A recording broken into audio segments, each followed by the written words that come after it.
Rocío Sánchez, gracias por estar aquí con nosotros una vez más. No es la primera vez que nos acompaña.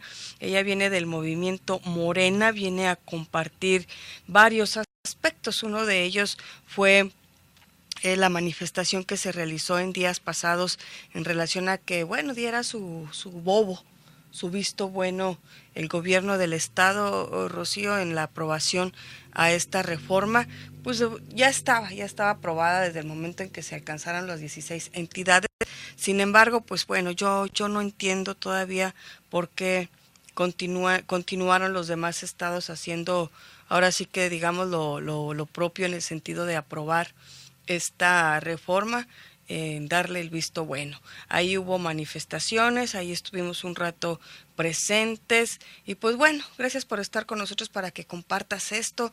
Ojalá y haya tiempo de hablar también sobre otra reforma como es la electoral y un poco sobre la salud y qué le espera a López Obrador, qué le sigue, qué pasa con él, sobre todo después de esta decaída que tuvo. Empezamos, Rocío, gracias por estar con nosotros. Pues muy buenas tardes.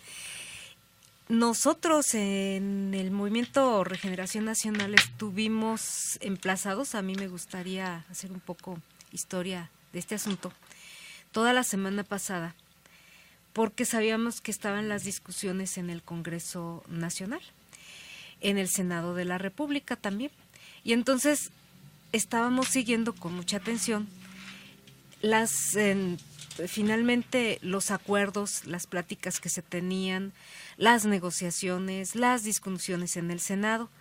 Para nosotros también era muy importante informar a la gente a nivel nacional de la manera en cómo se estaba aterrizando estas pláticas. Más que pláticas, finalmente pues dicen que estaban debatiendo. En realidad a mí me pareció que el debate pues no estaba a la altura de la reforma que está en curso, ¿no? Y no estaba a la altura porque no se vertieron realmente los elementos importantes para entender hacia dónde nos va a llevar esta reforma. Esa era la pregunta. ¿Qué rumbo va a tomar el país ahora con esta reforma? Y luego hay que entender, bueno, ¿qué se modifica? Por supuesto que se van a modificar ciertos aspectos que tienen que ver en el fondo con la Constitución, artículos como el 27, etcétera, etcétera.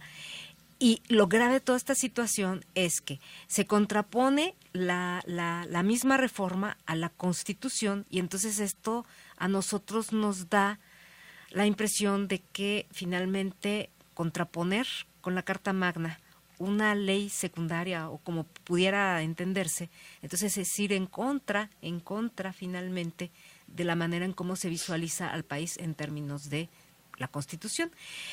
Ahora, ¿por qué para nosotros es grave? Porque inclusive yo estuve leyendo hoy o ayer que Manlio Fabio decía que éramos hipócritas o una cosa ayer. así. Sí, una cosa así, porque pues estábamos añorando el pasado. No se trata de añorar el pasado. Aquí de lo que se trata es de que un país que no posee la capacidad de decir cómo y en qué quiere utilizar su riqueza en términos ya no energéticos, el oro, la plata, el agua, el petróleo, el uranio, entonces no tiene capacidad para tomar decisiones políticas a largo plazo.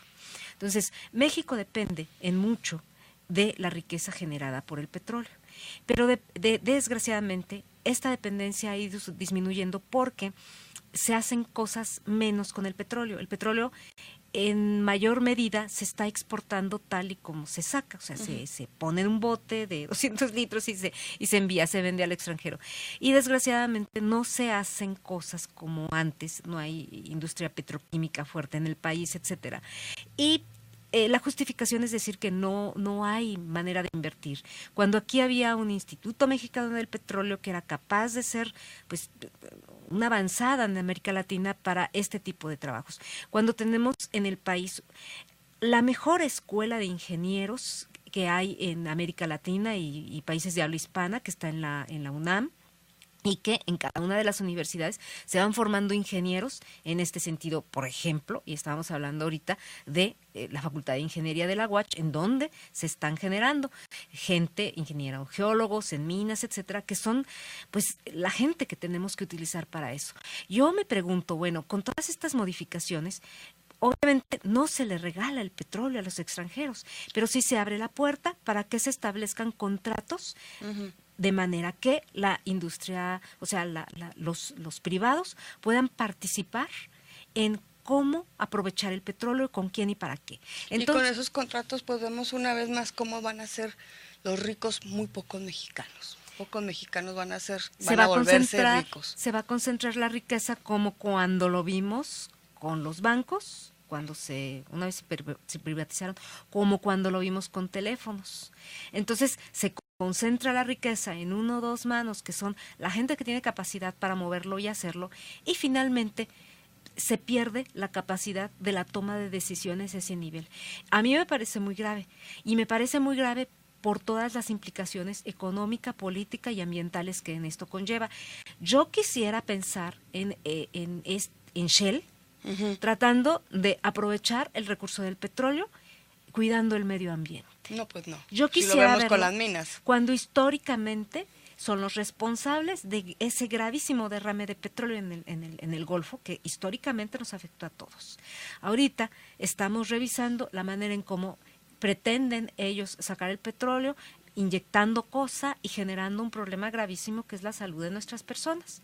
O como tú me lo mencionas, las minas, haciendo aprovechamiento a tajo, o sea, con tajos a cielo abierto, desmembrando un suelo que se forma a lo largo de miles de años y empobreciendo a la población, no en los términos de un sueldo, porque como sea, los mexicanos trabajamos y nos partimos el alma y obtenemos el pan para nuestros hijos, pero la riqueza de esta nación, su suelo arable, su capacidad de gestión, su movilización, inclusive todo este acervo histórico lo estamos perdiendo. El problema también radica es que no solo es con el petróleo. Con el petróleo va junto con pegado y viene todo lo energético, y estamos hablando de la luz, y estamos hablando de algo que no se menciona, que es el recurso del uranio y todo este tipo de cosas que tenemos en nuestro país y que es rico.